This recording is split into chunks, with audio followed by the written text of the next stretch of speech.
ఇలాగుంది ఆకలితో ఉన్నాడు రా వాడని. నిజంగా శంకర్ గారు ఎంత ఆకలితో ఉన్నారో ఆ ట్రైలర్లో చూపించారు. ఎందుకంటే పాపం ఆయనకి భారతీయ 2 నుండి చాలా ఇమేజ్ డ్యామేజ్ అయింది. ఈరోజు ఒక గ్లోబల్ స్టార్ లాంటి రామ్ చరణ్ గారితో ఆయన అద్భుతమైన సినిమా తీశారని చెప్పుకోవచ్చు. ఎందుకంటే శంకర్ గారు అంటే ఒక చిన్న మెసేజ్తో పాటు భారీ ఫైట్స్, భారీ సాంగ్స్ ఉంటాయి దీంట్లో. అవన్నీ కనబడిపోతున్నాయి. ఎక్కడో ఒక మినిస్టర్కి, సమ్ ఐపీఎస్ కలెక్టర్కి గొడవ మధ్య అంటే ప్రజలు ఎలా నలిగిపోతున్నారు వాళ్ళ పాలిటిక్స్లో అని బాగా చూపించడం జరిగింది ట్రైలర్లోనే కొంచెం షార్ట్లో. అది కాకుండా లుంగిలో హెలికాప్టర్ మీద మనకు అప్పట్లో ఇంద్రాలో దిగుతూనే చిరంజీవి గారు అప్పుడే గూస్ బంప్స్ అందరూ గంతులు వేశారు. ఇప్పుడు 4K 3Dలో చూపిస్తున్నారు కాబట్టి ఆ పంచెలో ఆ కత్తి పట్టుకొని ఎలా ఉండబోతున్నారు రామ్ చరణ్ గారు అని అనిపించుకోవచ్చు. ఇంకా సాంగ్స్ మనకు కామెడీ వైజ్ చేసుకుంటే బ్రహ్మానందం గారు చాలా రోజులు కనబడ్డారు, సునీల్ గారు ఉన్నారు, వెన్నెల కిషోర్ గారు ఉన్నారు, అంజలి గారు కూడా కనబడలా. భారీ తారాగణంతో పాటు భారీ సెట్స్, భారీ ఫైట్స్ అన్నీ ఉన్నాయి కాబట్టి ఈ సంక్రాంతికి నిజంగా విజువల్ ఎఫెక్ట్తో రామ్ చరణ్ గారు game changer compulsory block buster hit అవుతుంది అనుకుంటున్నాను. తమిళనాడులో కూడా 100 కోట్లు కొట్టబోయే ఏకైక మొదటి తెలుగు సినిమాగా గేమ్ చేంజర్ వస్తుందేమో అనుకుంటున్నాను అండి. అదే అది కూడా కన్ఫ్యూజ్లో పెట్టారు శంకర్ గారు. ఒకసారి కలెక్టర్ అంటారు, ఒకసారి పోలీస్ గెటప్లో ఉన్నారు, ఒకసారి కాలేజ్ గెటప్లో ఉన్నారు, ఇంకొకటి అయితే ఫ్లాష్ బ్యాక్ అని క్లియర్గా కనపడుతుంది. పెద్దగా ఒక ఏజ్ గ్రూప్లో కనపడుతున్నారు. ఆ దూడని కాపాడే సన్నివేశం కూడా కొంచెం చూపించడం జరిగింది. అంజలి గారు కూడా కరెక్ట్ యాక్ట్ అయ్యారు రామ్ చరణ్ గారికి. ఇంక మళ్ళీ రామ్ చరణ్ గారు కూడా అమ్మ అని పిలుస్తున్నారు అంజలి గారిని ట్రైలర్లో. చూడాలి, ఈ ట్విస్టులు కూడా పెట్టారు కాబట్టి ట్రైలర్లోనే ఎప్పుడెప్పుడు సినిమా చూడాలనే ఉద్దేశంతోనే ట్రైలర్ కట్ చేయడం జరిగింది. నిజంగా తమన్కి హ్యాట్సాప్ చెప్పాలి. నిజంగా చాలా మ్యూజిక్ ఆయన 2 సినిమాలు సంక్రాంతిలో ఉన్నా కూడా ఆయన రామ్ చరణ్ గారికి ఒక వెస్టర్న్ మ్యూజిక్ టైప్లో ఇచ్చారు. ట్రైలర్లోనే అద్దరు కొట్టేశారు. నిజంగా విజువల్ వండర్.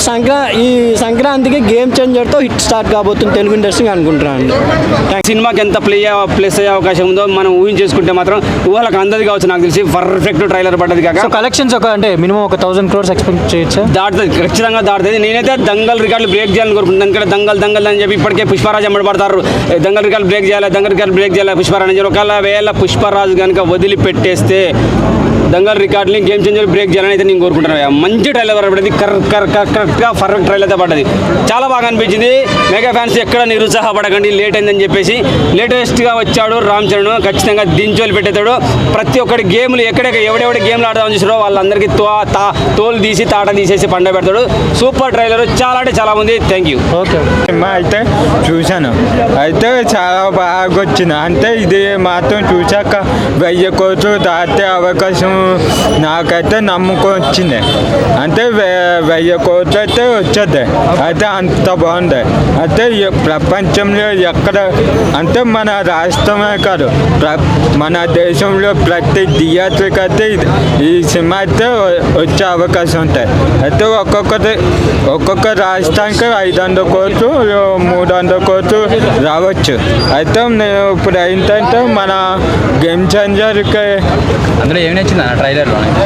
నచ్చింది ట్రైలర్తో మన ప్రతి క్యారెక్టర్ ఒక లుక్ నాకు బాగా వచ్చింది. అంటే కాలేజీ లుక్లో స్టైల్, ఎమోషన్, డాన్స్లో అయితే చాలా బాగా వచ్చింది. బాగా నచ్చింది అయితే నాకైతే. జరగండి అనే సాంగ్ అయితే ఇంకా బాగుంది. 1000 కోట్లు వచ్చే అవకాశం ఉంటుంది. పుష్పని కొట్టొచ్చంట, పుష్పని ఢీ కొట్టొచ్చంట. మరి పుష్ప అయితే అంత పుష్ప అయితే ఇంకా థియేటర్ అయితే ఇంకా వస్తుంది, కానీ అదే 2000 కోట్లు వచ్చే అవకాశం రావచ్చు, చెప్పలేము.